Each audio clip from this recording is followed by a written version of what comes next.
Assalamu alaikum viewers, I am Mariam and welcome to my channel Mariam Home Official. Don't forget to subscribe my channel and press the bell icon. तो video को आखिर तक लाजमी देखा करें। तो चलिए शुरू करते हैं। जो आज का हमारा टॉपिक है जिसे हम पढ़ेंगे वो है क्लासिफिकेशन ऑफ डोमेन यूकेरिया। अच्छा, तो प्रीवियस टॉपिक में हमने पढ़ी थी 3 डोमेन्स। जो मेन ऑर्गेनिज्म को जिन डोमेन्स में डिवाइड किया गया है वो 3 डोमेन्स हैं हमारे पास, डोमेन आर्की, डोमेन बैक्टीरिया और डोमेन यूकेरिया। डोमेन आर्की के बारे में भी हमने पढ़ा था, बैक्टीरिया के बारे में भी पढ़ा था, लेकिन यूकेरिया के बारे में नहीं पढ़ा था क्योंकि यूकेरिया के पास 4 किंगडम्स हैं। तो ये काफ़ी लेंथी हो जाना था, इसलिए इसको हम आज डिस्कस कर रहे हैं। इसके पास 4 किंगडम्स हैं, kingdom protista, kingdom fungi, kingdom Plantae और किंगडम एनिमेलिया। तो सबसे पहले हम प्रोटिस्टा को पढ़ते हैं कि ये क्या हैं, इनके सेलुलर स्ट्रक्चर कैसे हैं और किस तरह से ये जो है आगे रिप्रोड्यूस करते हैं। ठीक है, तो अगर प्रोटिस्टा की बात की जाए तो ये यूकेरियोट्स हैं। बेसिकली ये सारे ही यूकेरियोट्स हैं क्योंकि इनका जो वर्ड है वो ही यूकेरिया से निकला है, इनकी डोमेन भी यूकेरिया। यूकेरियोट्स वो वाले ऑर्गेनिजम्स होते हैं जिनके सेल के अंदर न्यूक्लियस भी होता है और न्यूक्लियस के साथ छोटी छोटी सेल ऑर्गेनेलिस भी होती हैं, जो कि उनके सेल के पार्ट्स होते हैं। यानी कि एक कम्प्लेक्स जिस ऑर्गेनिज्म का सेल होता है उसको हम कहते हैं यूकेरियोट्स। अब यूकेरियोट्स 2 तरह के होते हैं, यूनिसेलुलर और मल्टी सेलुलर। यूनिसेलुलर वो वाले जिनके पास सेम तरह के सेल हों और मल्टी सेलुलर वो वाले जिनके पास डिफरेंट टाइप के सेल होते हैं। तो किंगडम प्रोटिस्टा के बारे में कह रहे हैं कि ये यूनिसेलुलर यूकेरियोट्स होते हैं और समटाइम्स सिंपल मल्टी सेलुलर भी होते हैं और कॉलोनियल होते हैं। कॉलोनियल का मतलब है कि ये कॉलोनीज की सूरत में रहते हैं और फिलामेंटस होते हैं। फिलामेंटस यानी कि मैं आपको यहाँ पर बना कर बताती हूँ कि जिस तरह थ्रेड लाइक स्ट्रक्चर होता है ना, धागा नुमा, इस तरह से छोटे छोटे फिलामेंट्स जो हैं वो इनकी बॉडी के अंदर बने होते हैं। तो ये नीचे भी जो ये स्लाइम मोल्ड की पिक बनी हुई है, ये इसको भी आप जो है वो फिलामेंटस कह सकते हैं। और सिंपल मल्टी सेलुलर का मतलब ये है कि मल्टी सेलुलर तो होते हैं लेकिन इनके पास सेक्स ऑर्गन्स नहीं होते जिनकी वजह से ये आगे रिप्रोड्यूस कर सकें। अब यहाँ पर एक छोटा सा MCQs है यहाँ पर हमारे पास कि कहते हैं कि कुछ जो प्रोटिस्ट हैं वो पैरासिटिक होते हैं। पैरासाइट के बारे में हमने पढ़ा है कि पैरासाइट वो वाले ऑर्गेनिजम्स होते हैं जो ह्यूमन बॉडी के अंदर रहते हैं और उन्हीं से शेल्टर और होम लेते हैं और बदले में उनको नुकसान देते हैं। तो ये जो पैरासाइटिक प्रोटिस्ट हैं इनकी एग्जाम्पल में आता है प्लाज्मोडियम। प्लाज्मोडियम कॉजेज़ मलेरिया, ये डिज़ीज़ कोज करते हैं। अच्छा, पीछे भी हमने पढ़ा था कि जो मलेरिया है वो प्लाज्मोडियम की वजह से होता है। तो इस तरह से प्लाज्मोडियम क्या हो गया, एक पैरासाइट हो गया, पैरासिटिक प्रोटिस्ट है। उसके बाद Entamoeba causes a type of dysentery called amoebic dysentery.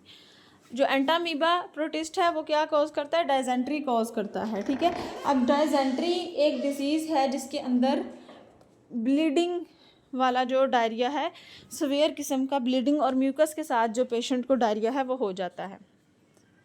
अब इसकी 3 टाइप्स हैं, plant like protist, animal like protist और फंगस लाइक प्रोटिस्ट। जो प्लांट लाइक प्रोटिस्ट हैं ज़ाहिर है वो प्लांट की तरह होंगे, उसको हम एल्जे कहते हैं और इनकी सेल वॉल जो है सेलुलोज से मिलके बनी होती है। अब क्योंकि प्लांट के सेल की भी जो सेल वॉल है वो सेलुलोज से बनी होती है तो इसलिए इनकी भी सेलुलोज से बनी होती है। और इनके पास क्लोरोफिल होता है और ये ऑटोट्रोफ्स होते हैं। ऑटोट्रोफ्स यानी अपना खाना खुद तैयार कर सकते हैं थ्रू फोटोसिंथेसिस। और euglena and diatoms are common example. उसके बाद एनिमल लाइक प्रोटिस्ट हैं। एनिमल लाइक प्रोटिस्ट को हम प्रोटोजोन्स कहते हैं। ये हेट्रोट्रोफ्स होते हैं और फूड को इंजेस्ट करते हैं। हेट्रोट्रोफ यानी अपना खाना खुद तैयार नहीं कर सकते और इनके पास कोई सेल वॉल नहीं होती। क्यों? क्योंकि एनिमल के सेल में भी कोई सेल वॉल नहीं होती। और अमीबा और पैरामेशियम इसकी एग्जांपल्स हैं। फंगस लाइक प्रोटिस्ट, अब फंगस लाइक प्रोटिस्ट को हम मोल्ड्स कहते हैं। ये क्या करते हैं, एब्जॉर्ब करते हैं न्यूट्रिएंट्स को from decaying organic matter. Decaying organic matter जैसे मैंने आपको कल भी बताया था कि डिकम्पोजर्स होते हैं। डिकम्पोजर्स वो वाले ऑर्गेनिजम्स होते हैं जो दुनिया के अंदर मौजूद डेड मटेरियल को खाकर उनके ऊपर से जो है डेड मटेरियल को एब्जॉर्ब करके अपने अंदर, तो वो अपना जो है वो खाना तैयार करते हैं और इस तरह से दुनिया से डेड मटेरियल ख़त्म हो जाता है। तो ये जो फंगस लाइक प्रोटिस्ट हैं ये भी डेड मटेरियल को ही खाकर बड़े होते हैं या ग्रो करते हैं। और इनकी जो सेल वॉल है वो सेलुलोज से मिलके बनी होती है, ना कि काइटिन से। स्लाइम मोल्ड्स और वाटर मोल्ड्स इनकी एग्जांपल है। ये नीचे कुछ तस्वीरें बनी हैं, Euglena, paramecium, slime mould and water mould, तो ये सब इसकी एग्जांपल्स हैं प्रोटिस्टा की। उसके बाद आता है किंगडम फंजाई। अब फंजाई के बारे में पढ़ेंगे कि फंजाई क्या है। The kingdom consist of fungi, they are heterotrophic. अब ये भी अगेन हेट्रोट्रॉफिक है। हेट्रोट्रॉफिक यानी अपना खाना खुद तैयार नहीं कर सकते ये, तभी तो ये डेड मटेरियल को खाकर जो है वो बड़े होते हैं। Fungi get nutrients in unique way, they do not ingest food like animals and some protists, they absorb food from decaying matter present in their surrounding। जैसे मैंने आपको अभी बताया कि ये डेड मटेरियल से, डिकेइंग मैटर से अपना खाना बनाते हैं। Fungi are eukaryotic. अब ये भी यूकैरियोटिक है और इनके सेल के पास सेल वॉल होती है, और जो इनकी सेल वॉल है वो काइटन से मिलकर बनी होती है। काइटन बेसिकली एक पॉलीसैकेराइड है। Most of fungi are multicellular और एंड मोस्ट आर यूनिसेलुलर। अब कुछ मल्टी सेलुलर होते हैं और कुछ यूनिसेलुलर होते हैं। मल्टी सेलुलर में मशरूम्स, रस्ट, स्मट और मोल्ड्स की एग्जांपल आती है, और यूनिसेलुलर के अंदर यीस्ट की एग्जांपल आती है। यहाँ पर अगेन एक MCQs है ब्लू बॉक्स के अंदर, के कहते हैं कि some fungi are used in production of bread, cheese and beer. An antibiotic called penicillin is derived from fungus Penicillium.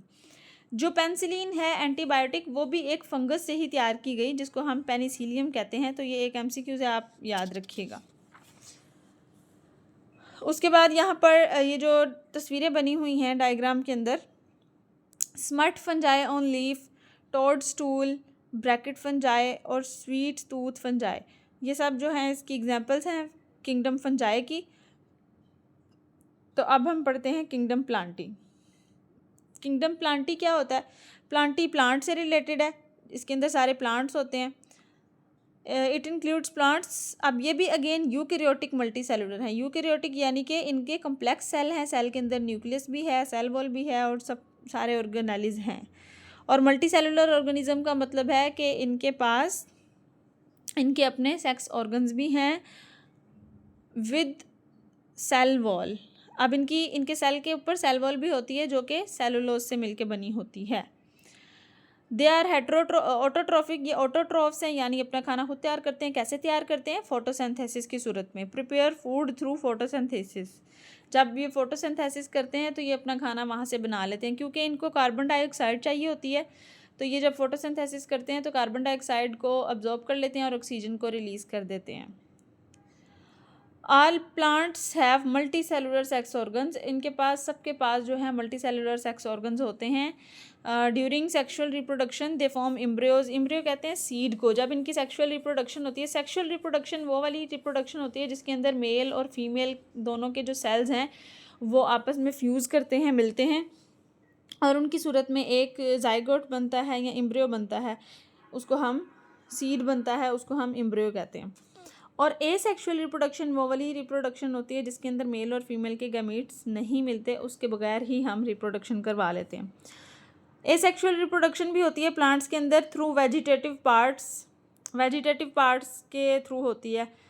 Like अगर मैं आपको इसकी एग्जांपल दूं तो जैसे हम ये जो छोटे छोटे पेवंदकारी हम करते हैं अक्सर प्लांट्स के अंदर, कि एक की जो स्टेम है वो काट के दूसरे प्लांट की स्टेम के साथ लगाकर और उनको हम ग्रो करवा लेते हैं, तो इस तरह उनके वेजिटेटिव पार्ट से ये हम करवा रहे होते हैं। इसकी एग्जांपल्स में आता है mosses, ferns, conifers and flowering plant. Mosses जो होते हैं वो पहाड़ों के ऊपर अगर छोटे छोटे आपने देखे हों तो लाइक एक ग्रीन कलर का कारपेट जैसे कह सकते हैं उसे, और फर्न झाड़ियों को कहते हैं, कॉर्निफर जो नोकदार प्लांट होते हैं, और फ्लावरिंग प्लांट्स। उसके बाद किंगडम एनिमेलिया है। ये भी अगेन यूकैरियोटिक मल्टी सेलुलर है और हेट्रोट्रॉफ है। हेट्रोट्रॉफ यानी कि ये अपना खाना खुद तैयार नहीं कर सकते एनिमल्स, तो आपको पता ही है। They develop from embryos. अब इनके अंदर भी सेक्सुअल रिप्रोडक्शन होती है और इनके मेल और फीमेल के गमीट्स मिलते हैं और एम्ब्रियो बनाते हैं। इनके अंदर भी सेक्सुअल रिप्रोडक्शन होती है। ये फूड को इंजेस्ट भी करते हैं और डाइजेस्ट भी करते हैं। वर्टिब्रेट और इनवर्टिब्रेट इसकी एग्जांपल है। तो आज का हमारा टॉपिक यहाँ पे खत्म होता है। फिर मिलेंगे एक नए टॉपिक के साथ। अल्लाह हाफिज़। वीडियो अच्छी लगे तो वीडियो को लाइक करें, शेयर करें और सब्सक्राइब करें। Thank you.